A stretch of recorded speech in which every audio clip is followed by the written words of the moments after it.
Okay. So, what was your experience of the film, and are you satisfied with the final result? Okay, I'm going to introduce myself because I was taught to do that for oral history. Oh, So, please do, yeah, yeah. And we can also say that the date is.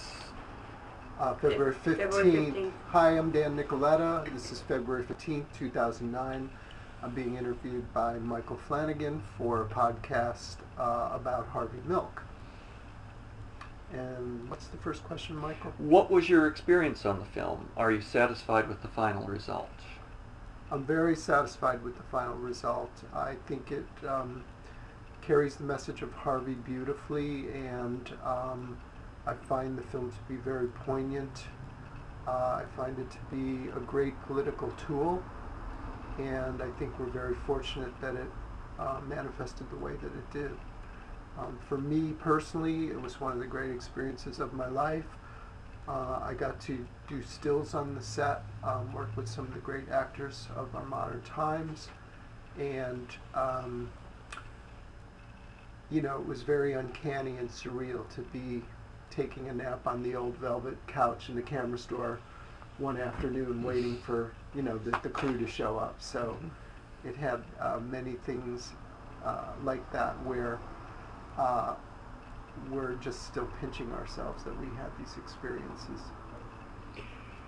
Do you feel that Harvey's exposure to the hippies had a lot to do with his unconventional approach to politics? And do you think his identification with nonconformers had something to do with his personal conflicts with Dianne Feinstein? Okay, well, I personally trace the evolution of Harvey's radical identity to Lenny Bruce, so it's sort of pre-hippie in my opinion. And then I feel that Craig Rodwell was a sort of subliminal influence, which is, a militant activist position. Craig was one of the people that actively protest harassment of gays on Reese Park Beach, and so he has a great history of being willing to be arrested and suffer the consequences in jail to take a personal stand on an injustice in society. And so I think even though Harvey was very vexed by Craig's actions, I see the seeds being planted in that moment. And then of course later on he worked on the Broadway play about Lenny, and so you have to speculate that he's starting to see how Lenny also really sort of stood his ground, against all odds in terms of persecution. And I think those really kind of fed into Harvey's Judaism, and just really kind of created this nice stew that by the time he landed in San Francisco, he was ready to take a stand personally, even though he had actively protested the invasion of Cambodia, and there were other moments, but I think it goes back to the Beat era, really. So have you seen Bruce perform?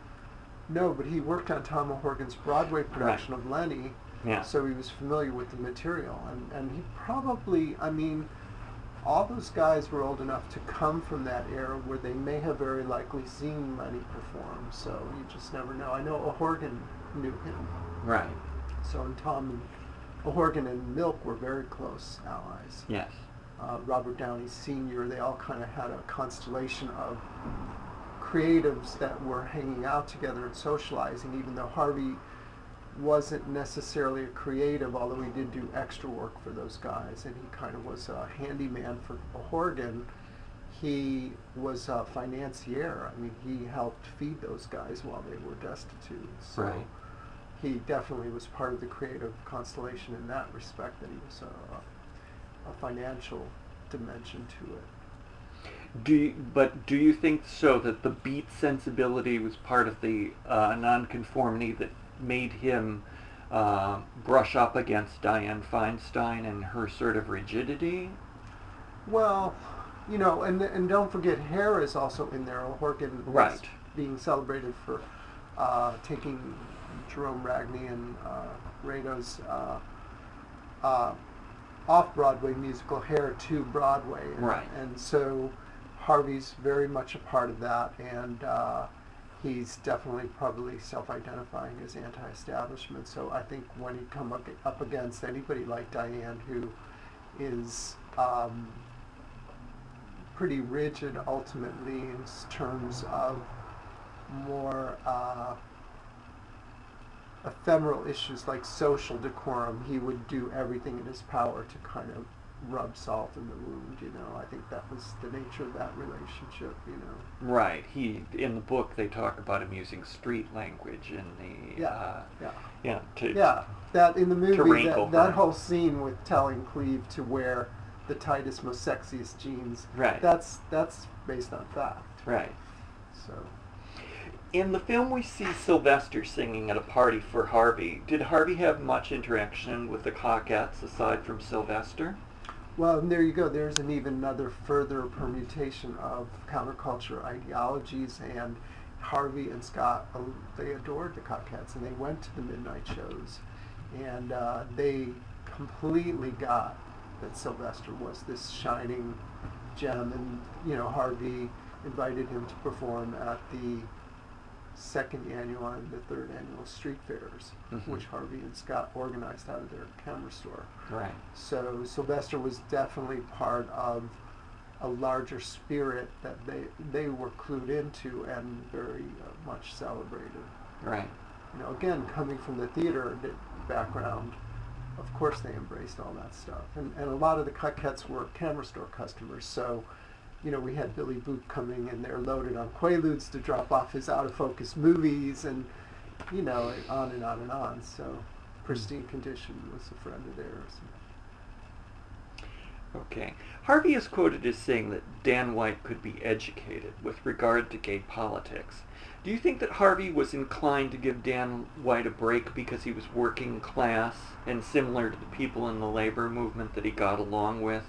And do you think that he was more likely to give working class people a break as opposed to upper classes like Diane? I don't know if there was any sort of preferential.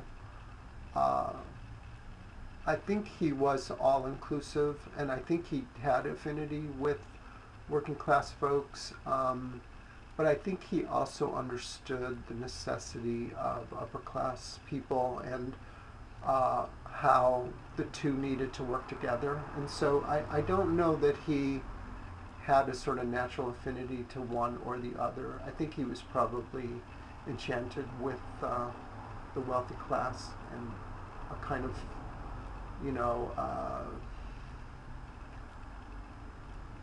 the charm that San Francisco's philanthropic class has, for example. I think he would have been very clued into that and appreciative of it. And conversely, the working class, the Alan Bairds and the Dan Whites, he would feel that this is an essential component of any Salt city. of the earth, yeah. Yeah. Yeah. I mean, he says in his City of Neighborhoods speech, he in as much says so. And he sort of gives a warning to the upper class, like, you're missing the boat here if you think that this is something that you have control over, or that you know, should just be pandering to. This is your city. Right. You know, pay attention. Yeah. In a review of The Mayor of Castro Street by Randy Alfred in the Sentinel, he disputed the accuracy of the book. Were you satisfied with the book's accuracy? I mean, I realize that it's a long time probably since you've read the book, but...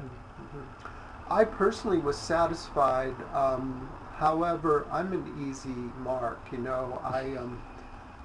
You know, subsequent to the publishing of that book, which was what, probably 84? 82, wow. Yeah.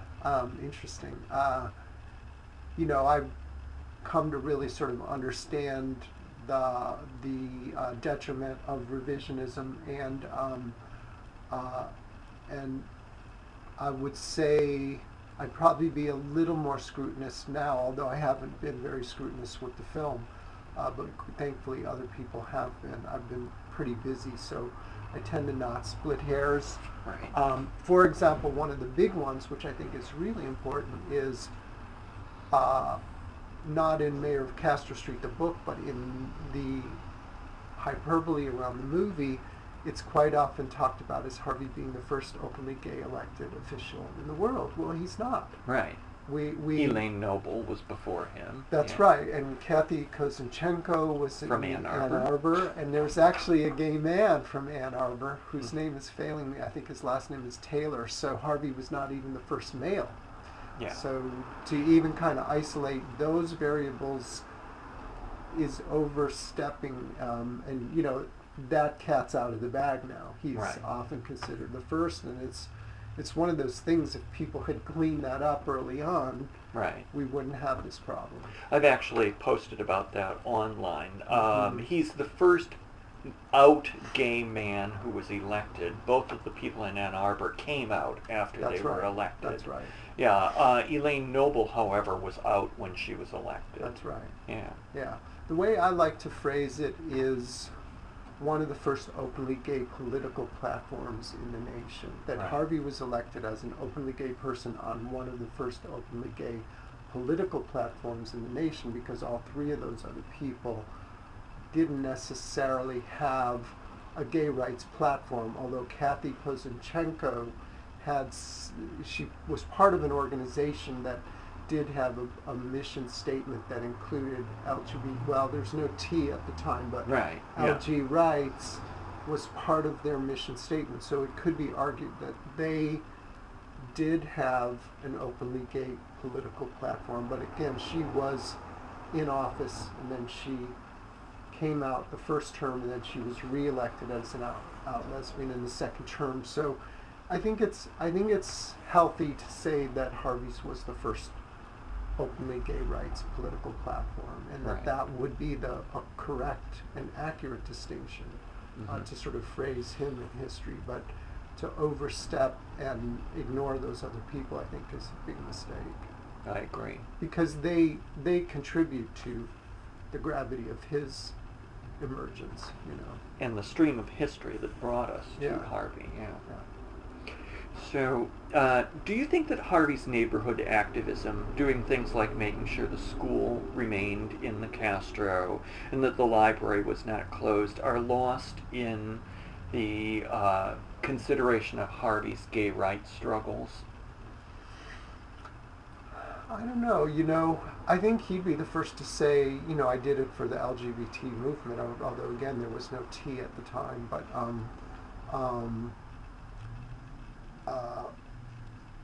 he also really understood that those other issues were critical to the advancement of the lesbian gay movement. So, you know, whether they're overshadowed or not, I think you just kind of have to be interested in that sort of smaller variable in terms of his personal accomplishments. Like, it may overshadow it, but that just means, to me, that just means you're not looking deeper at what else he did. So I don't know if that's an overshadowing so much as just that people's attention spans are sort of limited, really. Like when I talk to people in the hinterlands that are seeing this movie now, it's very much the LG thing that they're talking about. They're not talking about what a great coalition builder he was.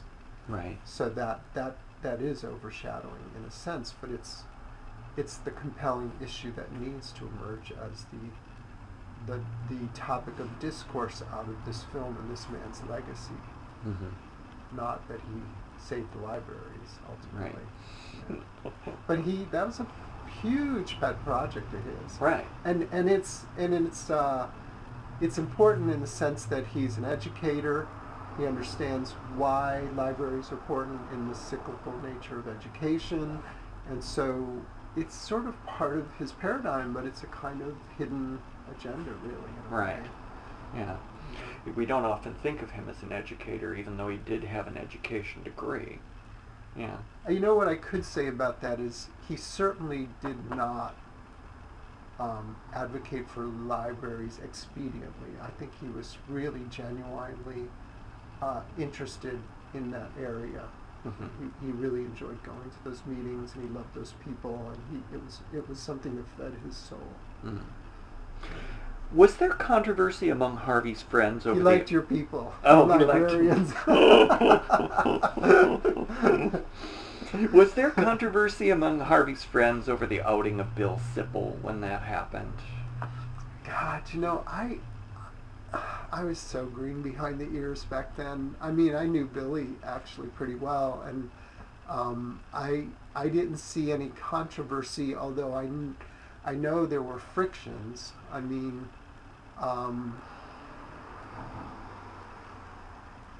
it, you know, what I'd be commenting on would be my awareness of it after the fact. Right. But during, I'd say, it seemed to me, in retrospect, one of those seemingly insignificant decisions. Like, let's out Bill and make an issue about the fact President Ford snubbed him, Right. never considering that outing Bill would be a problem for Bill. Right. And then there was some movement, I don't know, from John Wall, Harvey's then attorney, or whoever, to hold the flame to the fire of Herb Cain, who outed him in the press, of how dare you out this person, when in fact innately they had contributed to his outing in this sort of little powwow kind of way, like, let's do this thing and hold Ford accountable for not responding.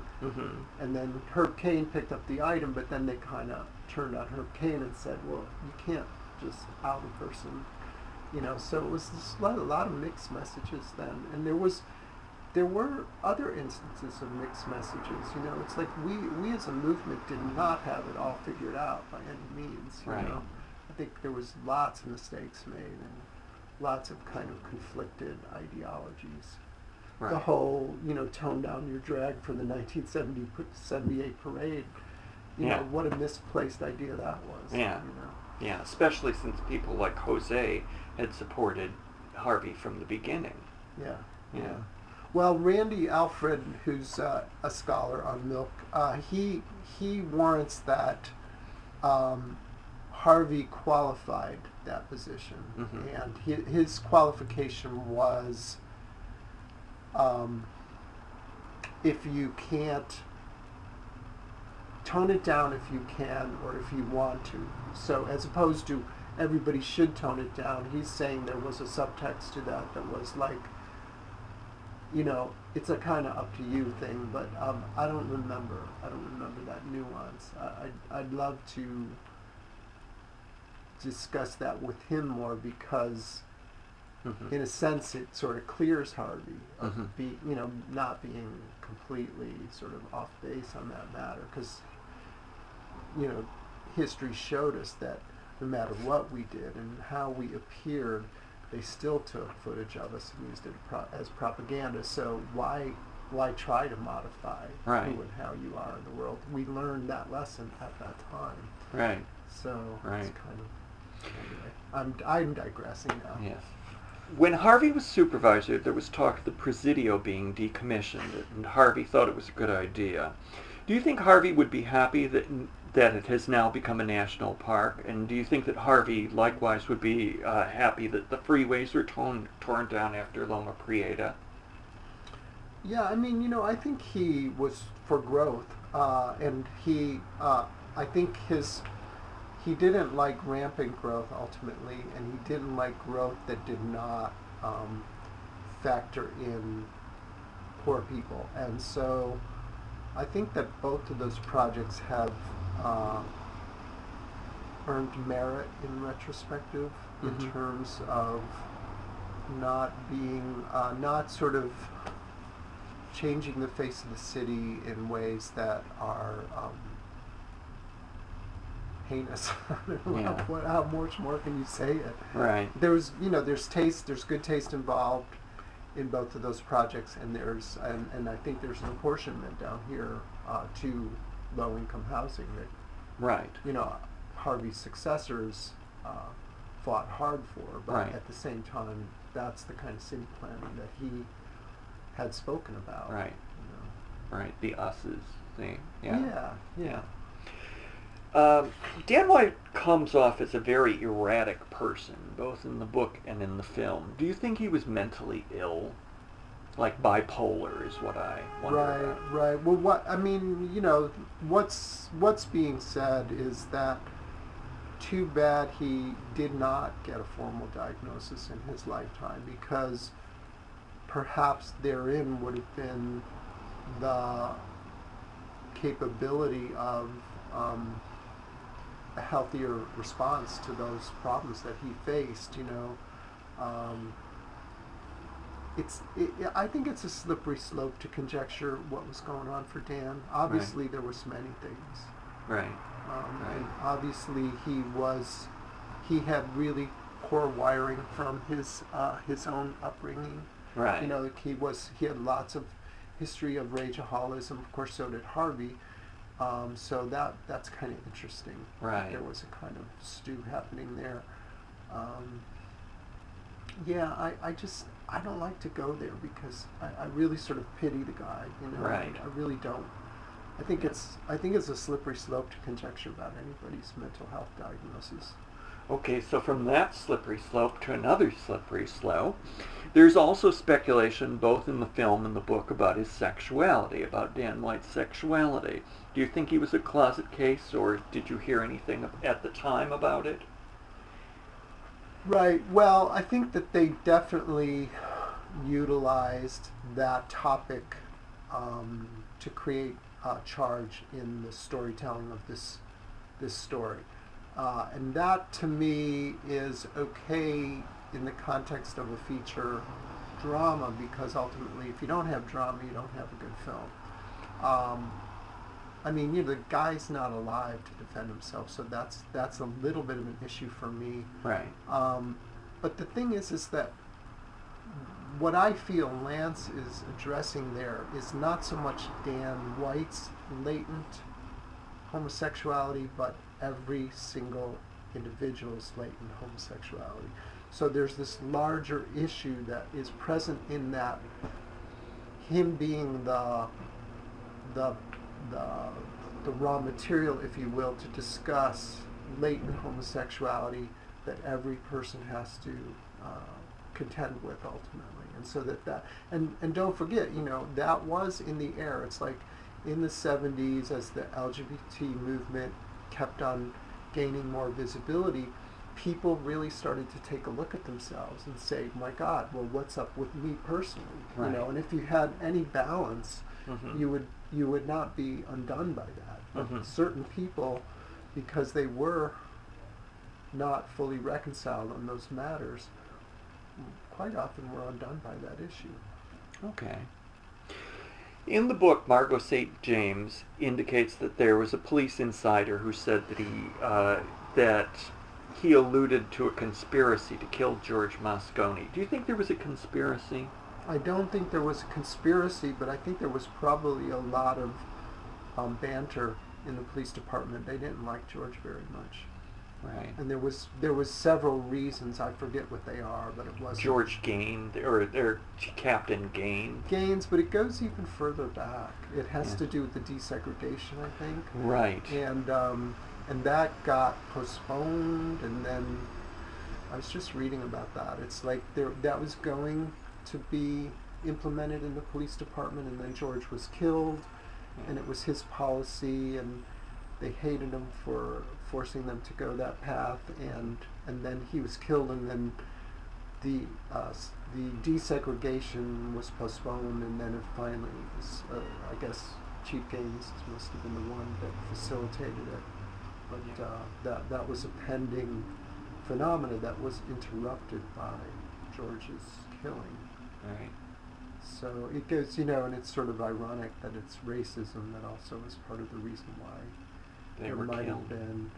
Yeah, I mean, well, not so much that they were killed, but that there would have been anti-Moscone rhetoric within the police department. So Yeah. they'd be appalled at where the force is today. I mean, the same forces that didn't want that. The that reactionary change. forces. Yeah. So, what do you think the POA and the realtors said to Dan White to convince him to withdraw his resignation? Or because there's that section in the film where we Right, see, right. and Randy alludes to that in the book as well. Right. Well, I'm not sure what realtors are being referred to, but there was the what was the organization of downtown business owners,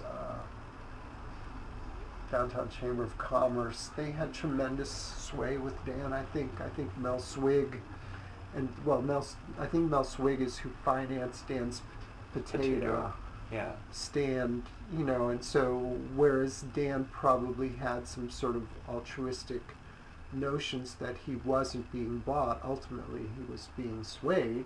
Right. He was being fiscally supported, and therefore Mr. Swig and his allies would have had Dan's ear. Right.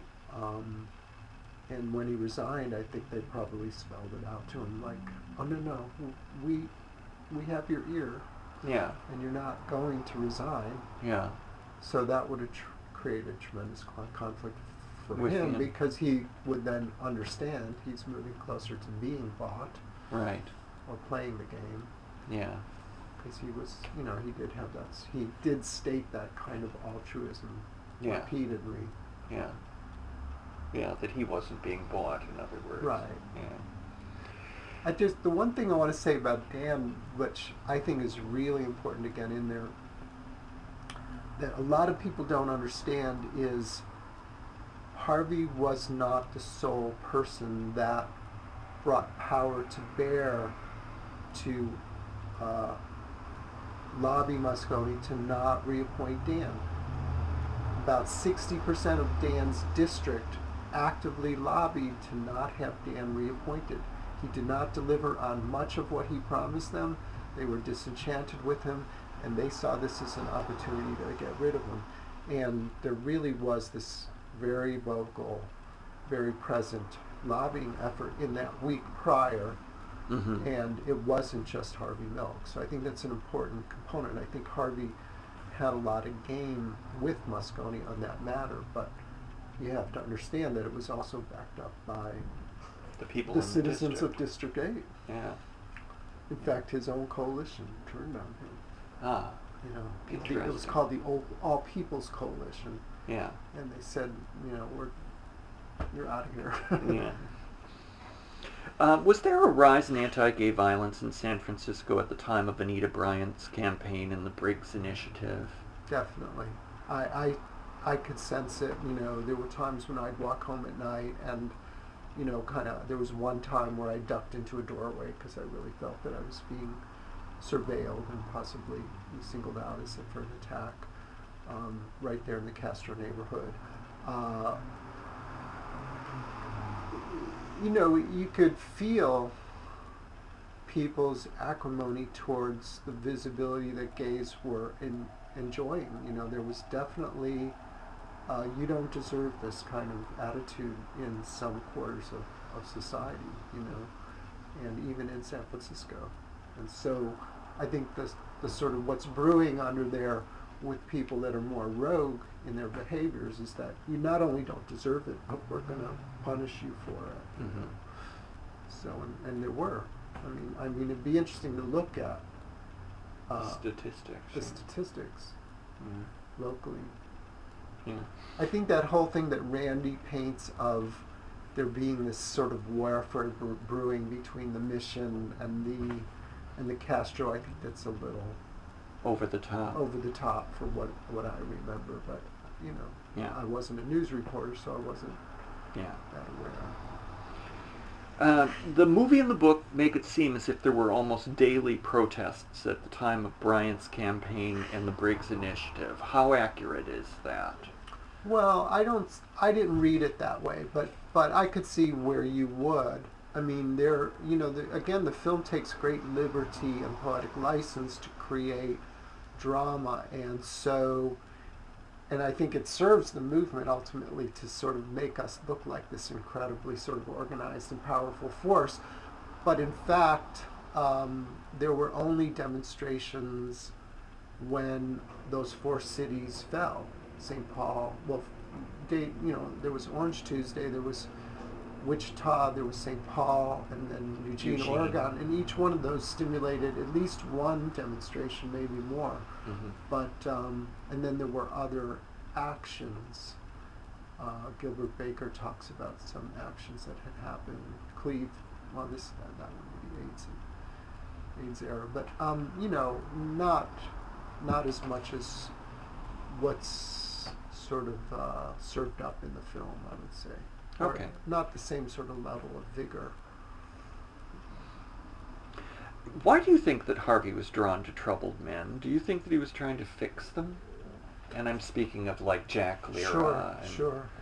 Well, he did have a whole history of romantic involvements with men who had substance abuse issues. So you would have to sort of identify him as a codependent. And, when you look at codependency in an individual,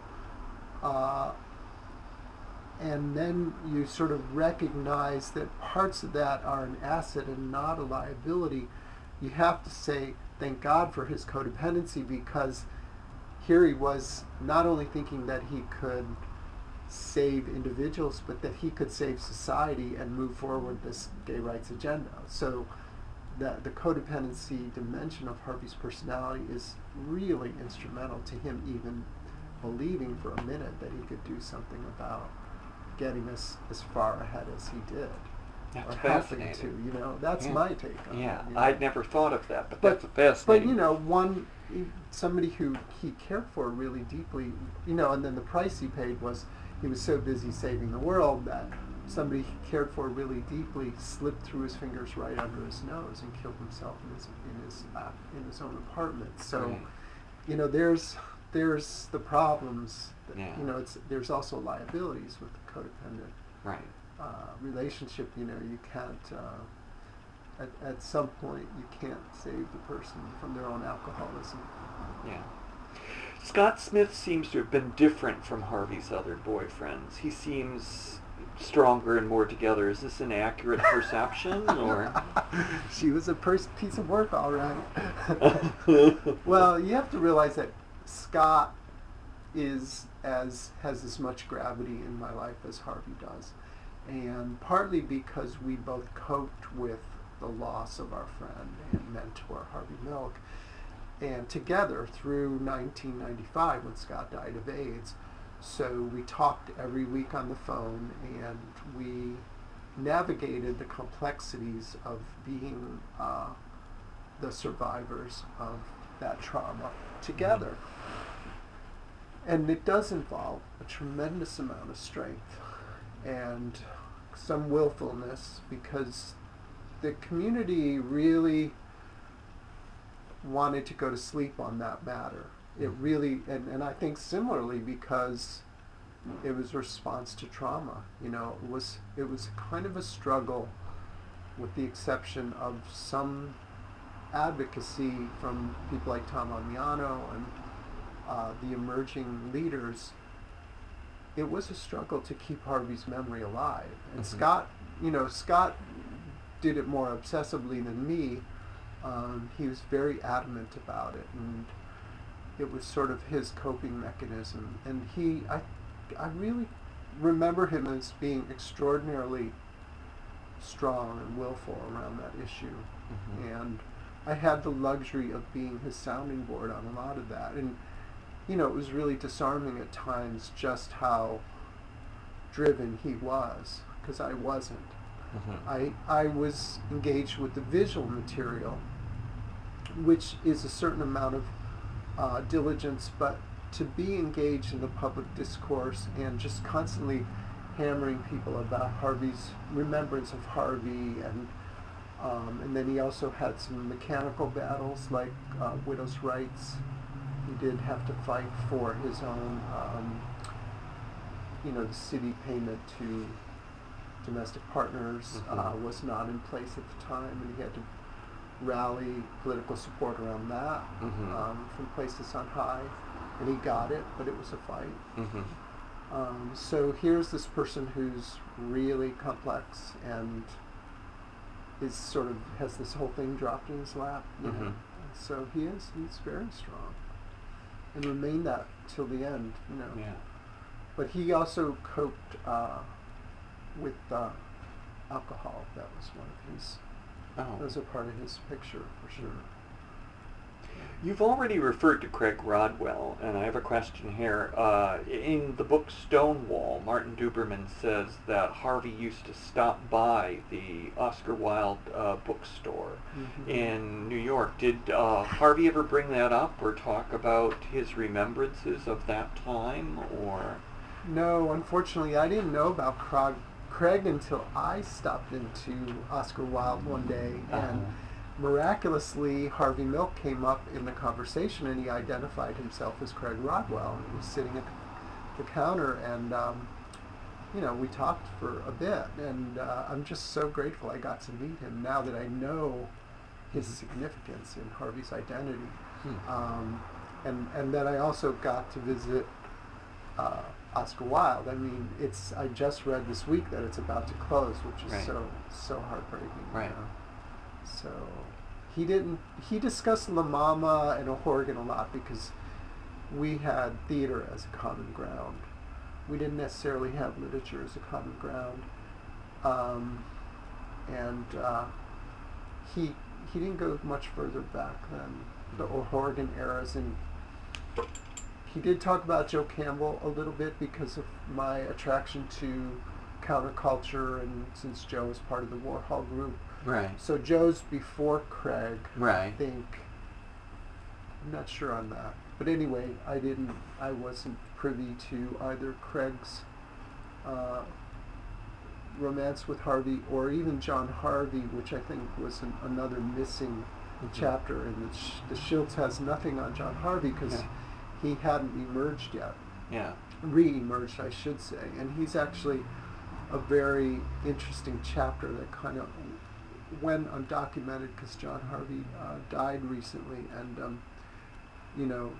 other than what I remember, he kind of took a lot of that nuance with him. I think he left some papers and stuff with the library, fortunately, so some photographs at least. But he was Harvey's first lover, actually, before Joe Campbell.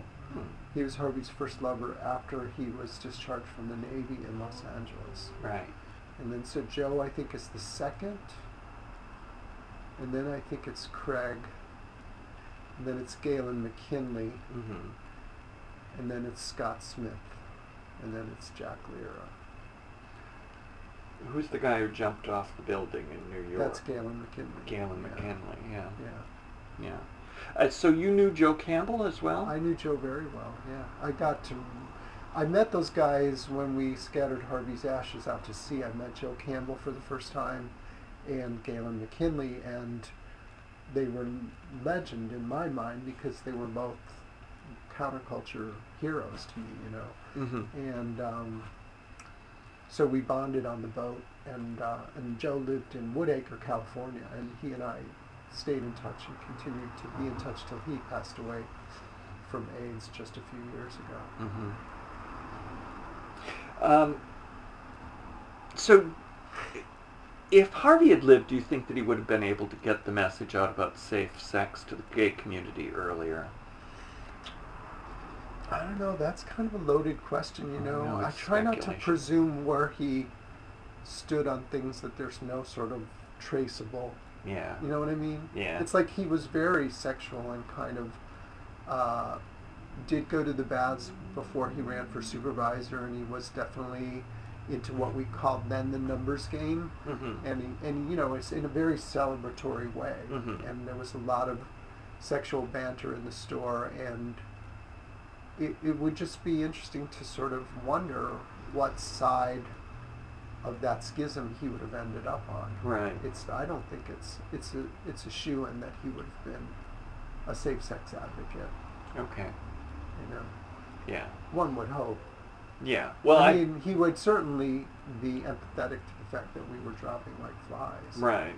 Right. The reason I think of it at all is because of the Sisters pamphlet that came out in 1982, Uh-huh. and I know that Harvey was friends with people who would become the Sisters. Right. Yeah. So. Right. You know, Well, that's- he always had that connection to the avant-garde artists, and wasn't clueless about what they were doing, whether it was the Coquettes or what would become the Sisters. He had a pulse on what was happening in that neighborhood artistically. So I think in the sense that pamphlet emerged out of the art scene, Right. Play fair. he would have had, he would have had a play in that. He certainly would have had an opinion on it. Yeah. Okay, these are questions from the list. How would things have been different in San Francisco if Harvey hadn't been killed? I mean, that's speculative, but... Right. Yeah. Similarly, that's a question everybody asks, and I think he definitely had his sights on the mayor. Right. Or Sacramento. Mm-hmm. And he definitely was attracted to politics as a lifelong pursuit, and so would have done whatever was necessary to continue his career in politics. Right. Whether he would have been able to win any of those things at that time is really the issue. He would have probably tried, although he was getting pretty broke from the 3 previous campaigns. So it's conceivable that he would have packed it up and moved to the country or found some other way to make income. Yeah. The camera store was failing, so there was no likelihood that would have continuity. Right. It just suffered irrevocably from the 3 cumulative campaign debts. So Right. that's a sort of hidden nuance there. Well, it had moved off Castro Street by the time that he was killed. Yeah. That's right. It moved to a second location. It was a triage situation. A friend had given him cheap rent at a little glass enclosed structure on where the Names Quilt ultimately ended up, Right. which is now Catch Restaurant. Right. But the store literally closed its doors the week before he was killed because they were seriously in debt. Mm-hmm. So he was looking to, he's borrowing money from Carl Carlson the day he was shot. Mm. That scene that I'm in, I'm playing Carl Carlson, who just wrote him a $3,000 check to help him make ends meet until he could figure something out. Right. And Carl is also the person that gave Harvey the inexpensive rent on Henry Street, where he moved. When he moved out of 575 Castro, both the camera store and the apartment upstairs, he moved into the Henry Street apartment by way of the generosity of a campaign supporter and somebody who was part of his constellation of people who he used as idea people. And so, he was definitely struggling. Right. And you can't continue in politics really unless you have some, economic resource. Since the central focus of much of his works was the LG community at the time, do you think that if he had run for higher office, he would have maintained that focus? I think so. I think he really understood the movement as a sort of long-term evolution, and I think it's what fed his soul. I mean, I always see his love of men, like his fascination with male-to-male love, as being the sort of core stimulus for why he's involved politically on LG civil rights issues. It's like he has great umbrage that he's not allowed to love the men that he loves in a public and sort of free way, and so that's sort of the first order of business for him. It's like, no, I want to live my life being able to enjoy what I enjoy. And so I think it's very sort of self-serving is the wrong word, but it's sourced from this core issue. It's emotionally based. That's right. Yeah. Yeah, very well said. Yeah. Right. Do you feel that the attitude of the police department towards gay people has changed since Harvey's time, and how well are gay police officers integrated into the force today? Apparently quite well. I mean, now there's a newer paradigm around coaching for transgender issues. We have trans people on the force. So, I mean, what more could you ask for? I think, you know, they've occasionally reverted back to their old ways, you know, the civil disobedience riots in the 80s around AIDS demonstrating was, you know, a reversion back to gruffer ways. And when they busted the benefit in 1995. Which one was that? Terrence's? Yeah, the police came into an AIDS benefit, and there was a suit over it. Was that the party down South Market? Right. That Terrence was Yes. doing?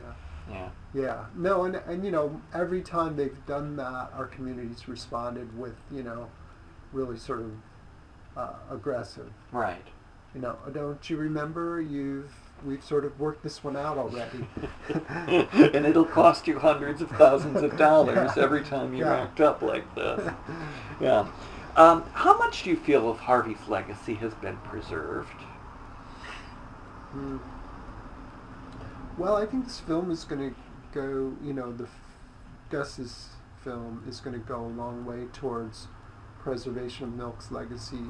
There's certain sort of shelf life that comes with a feature film that other projects do not have, and I've watched them all. I mean, I've worked on almost all of them since he was killed, and there's literally hundreds. I'm not exaggerating. And there's big ones like the opera and Emily Mann's play, and smaller plays that, you know, get done in several cities, and then there's songs by punk artists, and there's all kinds of interesting stuff. There's a band called Harvey Milk. Yeah, from Athens. Atlanta. Yeah. And I mean, they're sort of less content driven, and they just carry the name, but still, all those things add up. But they don't have the gravity of the engagement and culture that a feature film has, and will have for many years to come. And that doesn't mean it won't fade away as well, but it means that it will engender more scholarship about milk. Right. And then that will ultimately support the revisitation to those larger works, and whew, my job is done. I can finally take a break from all this happy horse shit.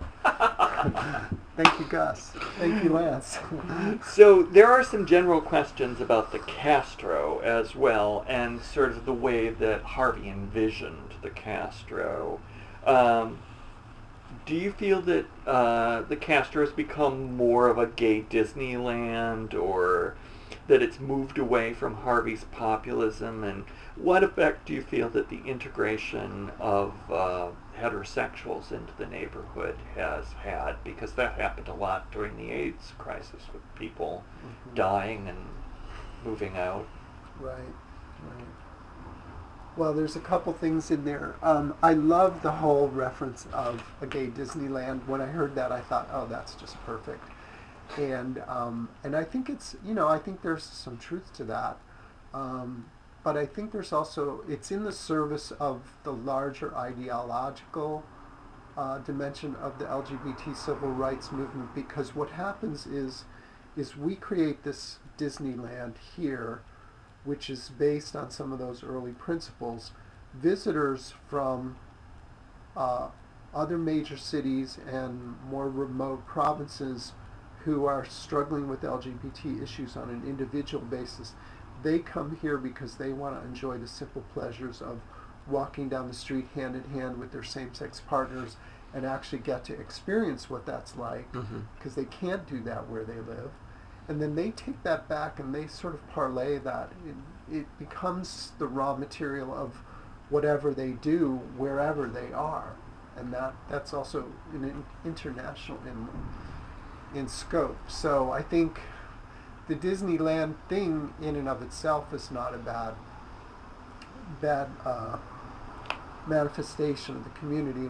I mean, if we're not having fun doing what we're doing, then we are really missing the boat. What's the point? Yeah. So, but then, you know, commercialism is also, it's a problem, because, you know, you come and then you buy your little rainbow flag and then you take it back and you forget about it. You don't go to the voting booth with your issues, and you don't call up your friends and say, I really need you on this one. Right. You know, so if you feel like because you've been to a circuit party and you have a rainbow flag hanging over your bed that you're part of the movement, and that's all you're doing, I'm sorry, but that's not enough. Right. So that's why the Disneyfication is a little bit perilous, because it sort of engenders a kind of smoke and mirrors around what the movement actually is. A false consciousness. Yeah, or a ill-formed consciousness, because those are, you know, all that iconographic stuff is really sort of, it's part of it. Right. It's, you know, it's, I mean, I as an image maker am certainly no stranger to that, the propagandistic dimensions of the movement. You know? So, but it has to be parlayed into action. And it not only has to be parlayed into action, and this goes to the other point that's raised in this question, it has to be parlayed into action in such a way that works with the larger community, and that takes those variables into consideration. It's like if you create this rarefied ideological sort of counterculture notion of what LGBT civil rights is, but it, you know, you can't work with the rest of the community, you're not going to get anything done. It's like you have to embrace those people pushing their baby carriages down the street to, you know, force you to get out of their way, because they live there too, you know. It's like there's a guy who's a merchant there that wants to do a project now with, you know, this really speaks to the whole Disneyland thing. His vision is, and having just done a public monument, I'm hands off. I'm just like, you know, help yourself to happiness. But what he wants to do is create like a Hollywood Boulevard thing with plaques in the sidewalk honoring LGBT heroes, you know, ensconced in some sort of rainbow flag motif, you know. And it's just like, I'm sorry, but it's not just a gay neighborhood. It never was, and it never will be. Right. You know, if you talk about bronze plaques on the sidewalk for all the historical heroes of that neighborhood, right, then we're talking. You know, but I'm sorry, this is not a gay neighborhood. Yeah. Yeah. And Harvey didn't want it to be either, just specifically. Yeah. You know, there's some entropy there. I mean, we do have our gay ghettos, and thank God for them. Right. You know, we all love to go have a little cappuccino in our gay ghettos, whether it's Fire Island or Palm Springs. There's some safety and security and forming community that is incestuous in that way. But there has to be an integration with the larger schism.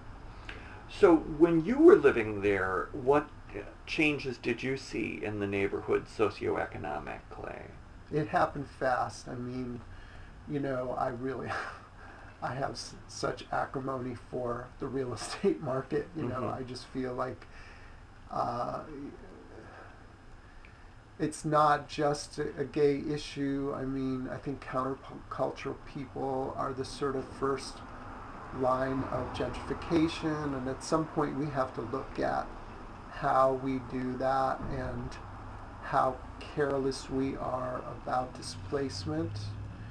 And you know, it all comes back to bite us all on the ass in ways that, you know, are not readily apparent as we grow in that way. And I don't know what the solution is. Right. It certainly happened during the .com era. Yeah, right here where we lived. I got thrown out. Yeah. And I think rent control is a big, you know, as that gets whittled away, we need to be fighting for that. Right. And so on and so forth. But I think gay ghettos are healthy, and they, as long as they are not exclusionary, Right. ultimately. Do you think that Harry Britt was a good choice and was a good successor who kept people politically engaged? Yeah, I mean, 3 full terms. What more do you ask? I mean, it's like 3 full, effective, highly progressive terms. Mm-hmm. That's an amazing track record, Mm-hmm. and the man deserves a break. Everybody's sort of vexed by Harry's absenteeism, but he moved into the academic realm. That's the next natural step, in my opinion. Yeah. It's like, how much service do you want out of an individual? It's like enough already. Right. Do you think that the AIDS era brought back the type of activism that Harvey endorsed during his campaigns and during the time that he was in San Francisco? I'm sorry, could you say that one again? Do you think that the AIDS era brought back the kind of campaigns and the kind of politics that Harvey was involved in his era? Mm-hmm. So basically like ACT UP and Right. Queer Nation. Yeah. No, the revisitation of civil disobedience was essential to that era, and it inspired the nation, really, and some of Europe. Yeah. And I think we're looking at a new sort of revisitation, which is great. Yeah, because of marriage issues, yeah. Yeah, I mean, and Yeah. it's not to be dismissed. It's really ineffective. Yeah. So Harvey was strongly into coalition building. Do you think that gays are successfully building coalitions with minority groups and pressing for each other's issues now? Or do you think that that has fallen by the wayside? I think some queers still sort of hold that in a sacred place in their hearts. I think a lot of us are really sort of do that expediently and kind of are out for ourselves, and I think there has to be balance there. It really goes to how amenable the other side of the coalition building is too, so Right. I think a lot of times it's really just about different people coming together and meeting on common ground, Right. and working together. That's not always easy. No. This comes from a New Yorker who wanted to know what it was like to be gay in Utica, and what made you come to San Francisco, and did you know about Harvey before you came to San Francisco? Right. I did not know about Harvey before I came to San Francisco. I did not know about Harvey until the day I met him in 1974, when I walked in the camera store to determine where I was going to develop my Super 8 film in the new neighborhood that I moved in, which was a quote-unquote gay neighborhood, unbeknownst to me. My roommate and romantic partner at the time, who also was named Harvey, and his friend wanted to move to the gay neighborhood, but I wanted to live near Golden Gate Park because I love smoking a joint and walking in the park. But they won out, and fortunately I moved to the gay neighborhood, and I only had my baby toe in the waters of being out. I was very self-phobic around that, and that was the environment that I left behind in Utica. And I had friends in New York City. I had met some of the first gay people I ever met in New York City, and when I was in New York City I was beginning to be out, but then when I'd go back to Utica it wasn't a conducive environment, although I did have some individuals in my life, some high school friends that I confided in, who were completely supportive, whichever way I determined I was going to go, whether I was going to stay closeted and confused. They were, there for me on that level, or whether I was going to move towards a more accepting, and that was kind of up to me. And I was still, by the time I hit Castro Street, I was still fairly confused about that, although that first romantic partner was very gentle and caring in that in that on that issue. And did you follow him out here? Is that why you moved out to San Francisco, or? I moved to Oakland to study at California College of Arts, Uh-huh. and I met him there. And so, yeah, Yeah. So you basically moved here for school. Yeah. Yeah. That's right. Yeah. Okay. So, do you think, given his connection with Dennis Perone, that Harvey would have supported Proposition 215? Absolutely, without fail. Yeah. Yeah. Okay. Yeah. All right. Do you think that Harvey could get elected today? Why don't you tell him what 215 is, though? Proposition 215 was the initiative that made medical marijuana legal in California, and allows people to go to a place where they can buy it legally, and it gives us the state right to purchase marijuana as medical patients. Harvey worked on the Broadway play called Inner City by Yes. Eve Merriam, and it's a great piece. It has there's music to it, and there's this passage, a street sermon by like a street sermon guy, and he says, I think that the post office should open an annex right next door where we would sell dope like stamps. 64 cents a lick and $2 for those of you who can't stand to wait your turn in line. So do you think Harvey could get elected today? Yeah, I think so. You know, he really knew how to play the media like a harp, and he really could capture people's imaginations, and I think he represents the best of this very charming city, you know, and he could definitely win the vote, I think.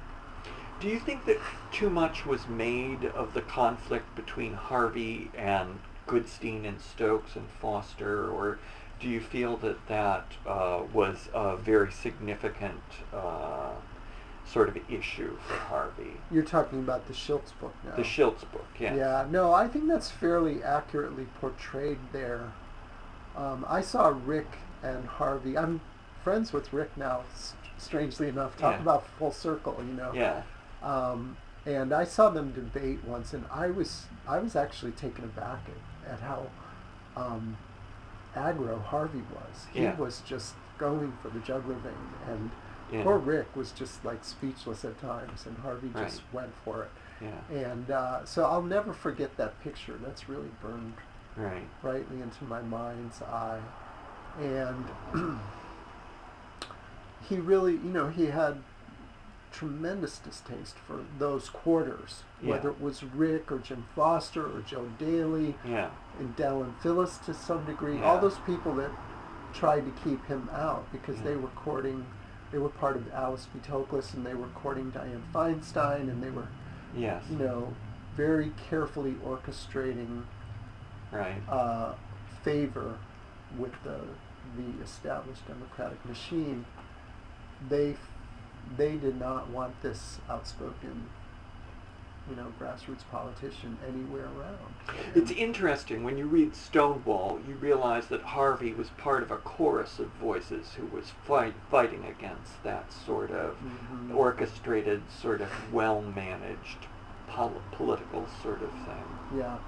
Well, there's a place for both, and there still is today. In fact, they're both essential. I mean, when you look at Rick Stokes' history, it's a very incredible history in terms of the LGBT civil rights movement. Him and his lover David Clayton were part of that whole orchestra of people who lobbied Willie Brown and George Moscone and Merv Donnelly to slip in the reforms on the sodomy law. Right. And they understood that this was an emerging voting bloc, and that this would be a smart thing to do. Yeah. But it took a queer person to instruct them about this matter, and that happened like in 75. 75 is when it was signed. But I would say the lobbying probably happened years before. A couple years before.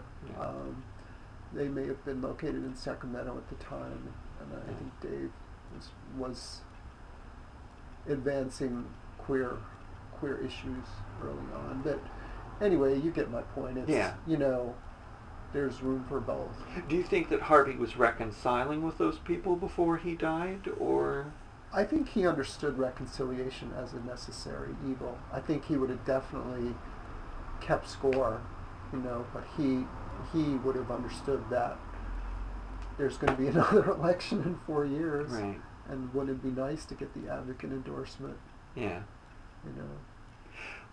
In Schilt's book, he minimizes the contact that Harvey had with lesbians. He says that they really weren't part of his life, and yet with Anne Cronenberg working for Harvey and with Sally Gearhart working with Harvey and the No on Prop 6 and with Gwen Craig being appointed, it seems to me like there were lesbians in Harvey's life. Is that true? Or?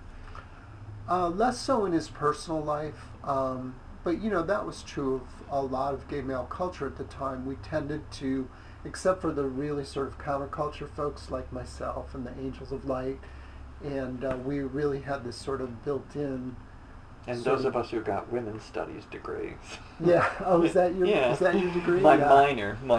Yeah. Well, I mean, he was aware of the women's movement, and I think he went the extra mile. And there may have been a mechanical aspect to that in terms of understanding that, okay, if you're going to claim to be a coalition building, this is a very good place to start, and appoint a woman as an administrative assistant. And,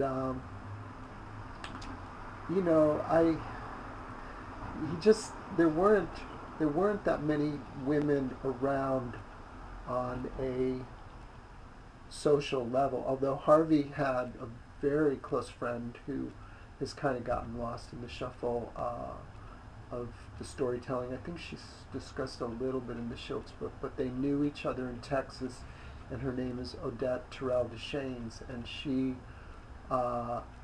and Harvey remained friends right through his death. In fact, he spent the evening with her and her children a couple of nights before he was killed, and she had a very fabulous, elegant mother who was also living in San Francisco, and Harvey was just adored her, and we used to call her Mother Russia, and I'm still in touch with that family, and they're, she was she was kind of a blue blood. She actually christened one of the heirs to the Kennedy family alongside John Kennedy, and so there was this really sort of wonderful overlap with a kind of American aristocracy there, and they just adored each other. I'm done with questions, but I do have one that occurs to me, and that is, in Schilt's book, he talks about Harvey's Jewish consciousness and his awareness of the Holocaust when he was growing up. Right. And how much do you think that sort of awareness of what could happen to people if they did not take care of their own interest informed his lesbian and gay sort of politicking? Yeah. Well, I think he really believed that things could get really foul really quickly. And, I think all you have to do is look a little bit further back to the entrapment stuff that was going on all over the country, and the suicide rate as a result of the entrapment stuff. And, it's very easy to make the leap of faith that could start up again. Right. And it not only could start up again, but it never ceased in certain areas. Right. So, I think there's a tangible worry there. Yeah. When did the AMA drop homosexuality? 1974. Okay. Yeah. So, I don't know. He apparently his grandfather was a real coalition builder to other spiritual disciplines, and so I think there's some sort of little seeds being planted there.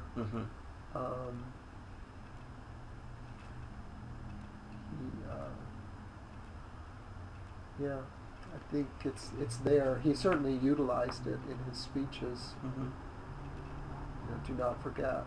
Yeah. Okay. Thank you very much.